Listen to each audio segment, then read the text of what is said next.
Mese? Könyvből? Fejből. Egyszer volt, hol nem volt. Volt egyszer egy kislány. Mi 3 vagyunk és kész. Apa, Apa vagyok. öcsi és én. Olyan ő, hogy megáll, a szívem kalapál, mégis olyan ember.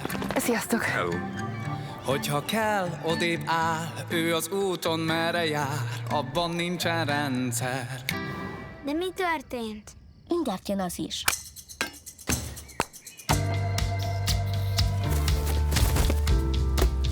Írjál.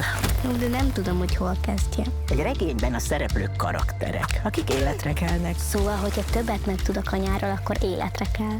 Robbanékony természet volt. Tudjátok, hogy mi volt a kedvence? A mágia rockál. Nézd, ez az érzés más, ugye te is akarod? Ez a rendbontás most olyan édes, hogy egy élet kevés lenne rá.